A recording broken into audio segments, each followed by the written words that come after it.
and welcome to this week's edition of the Record Rangers podcast. My name is Gavin Berry, and I'm delighted to say that this week I'm joined by Ludo Vandewalle. Is that correct pronunciation, Ludo? Yeah, it was very good. Ludo Vandewalle. It's right. Excellent. And you're joining us from Belgium. You're writing for Nieuwsblad. Nieuwsblad? Yeah, right. Yes. And obviously, we'll just start right away. Ludo, there's only one place to start. The news seems to be that Philippe Clement is either the number one target, certainly very high on the list to become the next Rangers manager. How is this news being greeted over in Belgium? Has it come as a surprise to you? Do you understand? I understand because Philippe Clement, in the years he was coach in Belgium, he did very well until he went to Monaco in his third year of Bruges. After he was twice champion of the league. And in Monaco, he did also very well with the young team, playing good football, preparing the young guys to be on a higher level. Only last season, he lost in his last 7 games 5 times. So they didn't get to Europe. They didn't get a European ticket. And that was too much for the president. And he sacked him. And that was a surprise for us that in that moment he was sacked. But that an international big club as Rangers wants to take him as a coach, that doesn't surprise me. And I think there are a lot of other clubs who want to take him. I know there's an offer from Saudi Arabia also, from Al-Shabab, that wants him as a new coach. So I think he's just looking what's the best for him. Yeah, because we have read the reports of the Saudi Arabia interest. Yesterday, there was reports in Belgium saying that he was leaning more towards Rangers despite the money on offer there. Am I correct in saying that he rejected Saudi Arabia before? I don't know. Yeah, in the summer, he had also an offer from Saudi Arabia and he rejected it. Yeah. So that's for sure. What's his opinion now? I don't know. But it was not more than 1 month ago. I went to visit him in Monaco, where he still lives.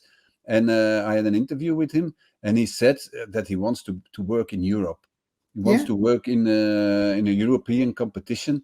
But okay, sometimes opinions can change. Yeah. I don't know if he was talking about the big competitions like the Premier League, the La Liga, or Serie A. But I don't know. My feeling is, if he has to choose between Saudi Arabia and Chelsea, but perhaps there are some other clubs that are interesting, he will choose Rangers. Oh, Rangers, you mean? Yeah, I think so. Because this is the argument is for players and managers just now with Saudi Arabia changing the landscape. Do you want the money, but going to a league that's maybe not talked about as much, or do you want to go to Europe and stay and maybe compete in the Champions League and Europa League? I suppose that is a question for him. But he's still young for a manager, fairly young for a manager. So the time to go to Saudi might be further on in his career. What you're telling me now is what he said also. I'm still young. He's ambitious. He's incredibly ambitious. One day he wants to be a coach in the Premier League or in the Bundesliga. I don't know, but with a big club. So I think, in his opinion, it's better to go to Rangers, where you can have a profile and let's see to the people in the Premier League what you're able of. And I think that's why he if he has to choose between Rangers and Saudi Arabia, he will choose Rangers. But last week I had a short contact with him, and he said there are some other clubs that are interested. So perhaps there's another club from another competition that's more interested. That I don't know, but Al-Shabab and Rangers, that's for sure. Yeah, and I know also it would not be his number one motivation, but when I was speaking to one of your colleagues, he was saying that not many Belgian managers have succeeded in Europe, and that he maybe wants to go and be a success to open doors for other Belgian managers to travel abroad. It surprised me that maybe not so many Belgian managers have done well. Obviously, there has been a golden generation of players, so many great players over the years, in recent years, but not so much managers. Is that correct? And do we have to go back to Marseille versus Rangers, 1993 Champions League? Is that the last great success of a Belgian manager abroad? Yeah, no, we had also Eric Gerrits. I don't know if you know him Eric as a Gerets, player. yeah. He, Yes. he did very well. He was champion in, I think, in 5 competitions. He was champion with Galatasaray. He was champion with Marseille, with PSV. He was champion in Belgium with Leeds and Bruges. So, but he worked very well abroad also. Okay. But if you're saying that, that's also an argument for Philippe Clement, which he uses when you talk with him, that he wants to open doors for a Belgian coach. As okay, it's by coincidence I wrote an article about it today, because Karel Gerards is a former coach of Union last year in Belgium, and he now goes to work with Schalke 04. Schalke 04 in the second Bundesliga. And I checked it, and at this moment there are only 2 Belgian coaches working in the top leagues, and that means Vincent Kompany at Burnley, Of course. and Will Still in France with Reims, and he has also British influences. So he's I don't know if he's a real Belgian, but okay, he was born here and he lives here. So there are only 2 coaches, and that was what Philippe always said. I want to open doors for Belgian coaches, because we have good coaches, but one way or another in abroad they don't see it. And as you know, a lot of Dutch coaches, for example, they work everywhere. German coaches in Belgium, in Belgium, from the 16 first division clubs, there are only 8 who have a Belgian coach. So it's a bit of a frustration in Belgium. Like you say, we were first in the FIFA ranking for 4 years. We have a golden generation with good players, but our coaches so far don't follow. Yeah. Celtic just now are the team dominating in Scotland. They have for some time now. Rangers won the league a couple of years ago under Steven Gerrard, and they won the Scottish Cup the following year. They reached the Europa League final. So they have had some success, but in the last decade, Celtic has been the dominant team. The job has to be for any Rangers manager to close that gap. They are already 7 points behind this season. Does he have the character? Do you see him as someone who has the character to take on a challenge like this? Will he be daunted at all by the challenge?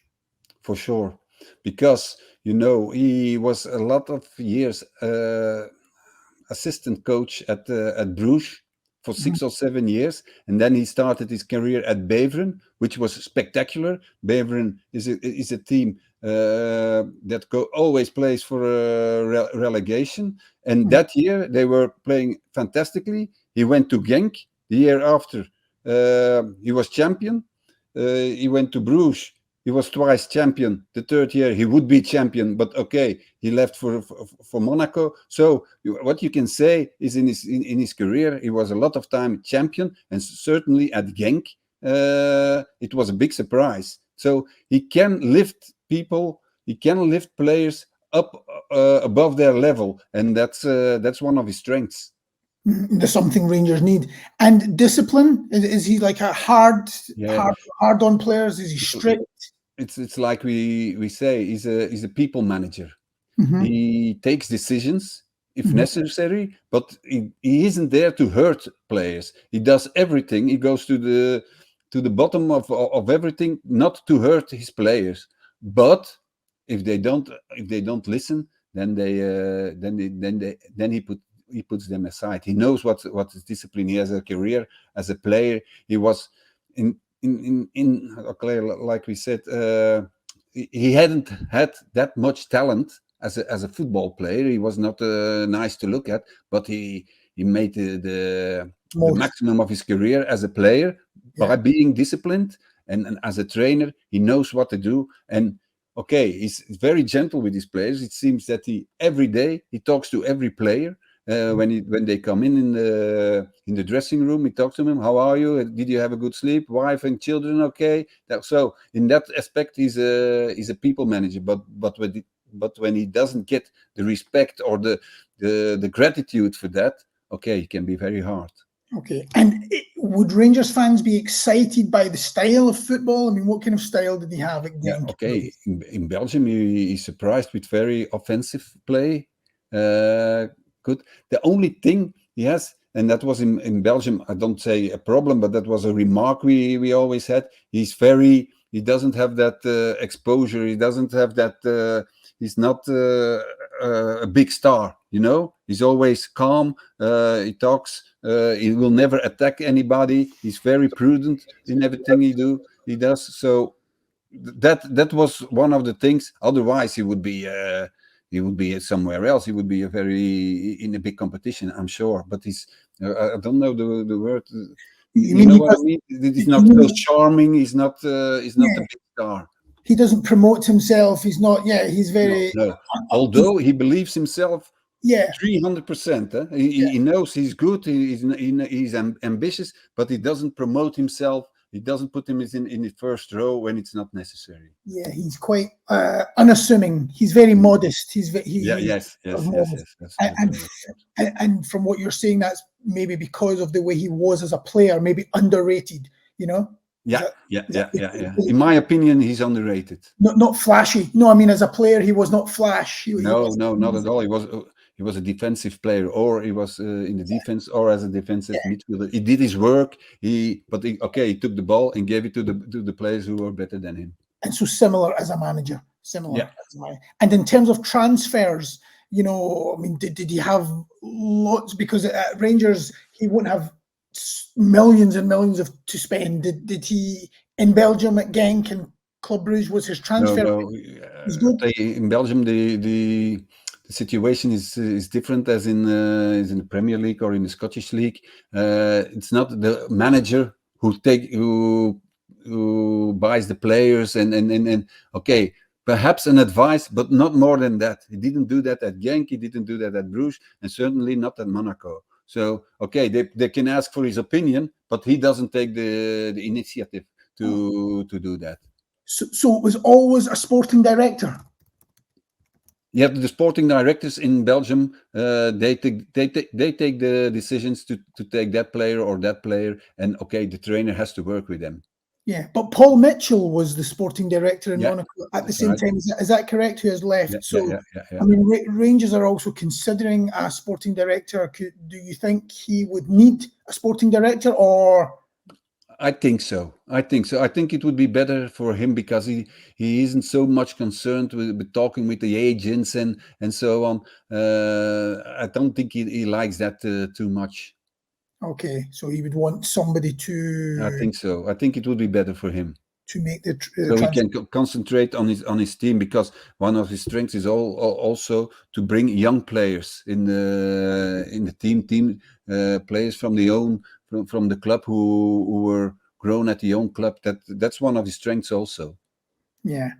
You know, interesting. One of the other main candidate who has been talked about as possible for the Rangers manager is Kevin Muscat, who used to play with the Rangers. He also had a short time in Belgium. I think only 6 months at Sint-Truiden. Yeah, that's possible. So I don't remember him anymore. He didn't make as much of an impression. No. Now you're saying it. I remember there was once a coach in Sint-Truiden who wasn't there for a long time, but I don't remember his name anymore. But I think that was the one. Yeah. In terms of I mean, if people are looking at his career, you know, the time at Monaco will be the one part of his CV that people would say, oh, well, that didn't work out. But when I look at his first full season, funnily enough, they lost to PSV Eindhoven in the Champions League qualifier. If they had won that, they would have actually played against Rangers, because Rangers went on to really? PSV Eindhoven and they won.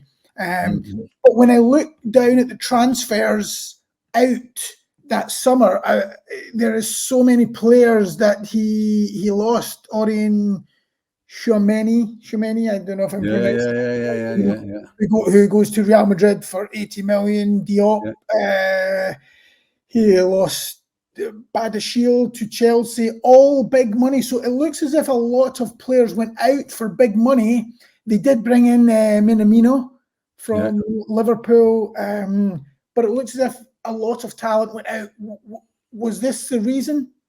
Do you think, was this part of the reason that it didn't work out? Yeah, for sure. Because in his first half season, he won his last from his last 10 games, he won 9, and I think it was a draw he played in his last game, and that's why they weren't qualified directly for the Champions League. Otherwise, it would be a half a miracle what he did. He won to Paris Saint-Germain, for example. He won 2 times. He won at home, and he won in Paris Saint-Germain. So at that time, it was like you said, Badiashile, Tchouameni, who were playing there. They left in the summer, and he had a weaker team. But in fact, he did very well. He was always, the whole season, he was in the top 4.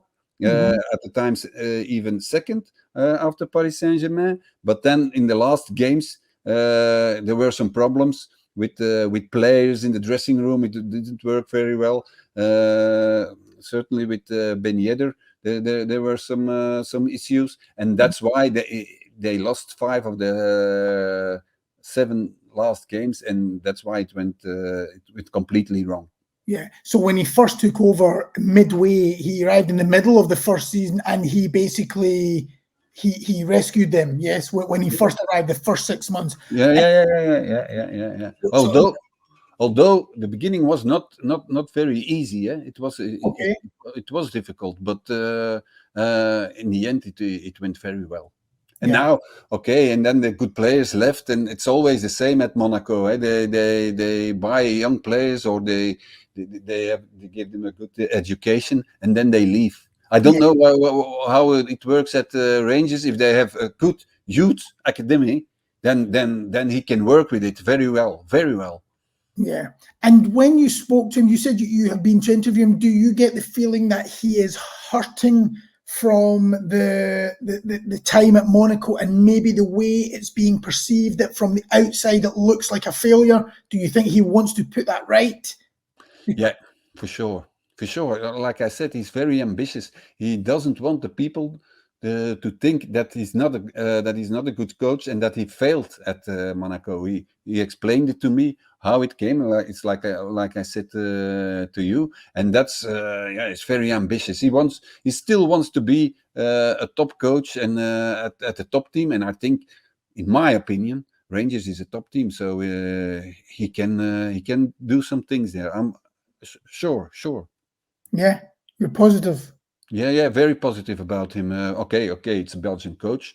I know him very well. I know him for a long time, and I knew him as a player. So, but I know, like we said, he has the heart at a good place, and he wants to go for that. Although he doesn't look like it, but he's incredibly ambitious. Yeah.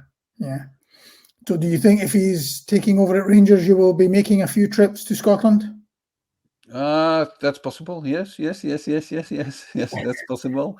So certainly, if he does very well, we'll be there for sure. Yeah.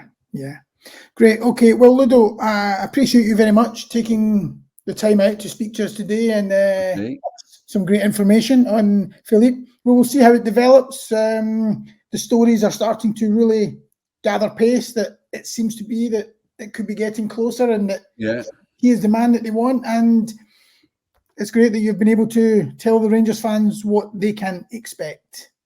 Okay, if you hear something, or if you have any news or something, you can always inform me. I will do the same with you.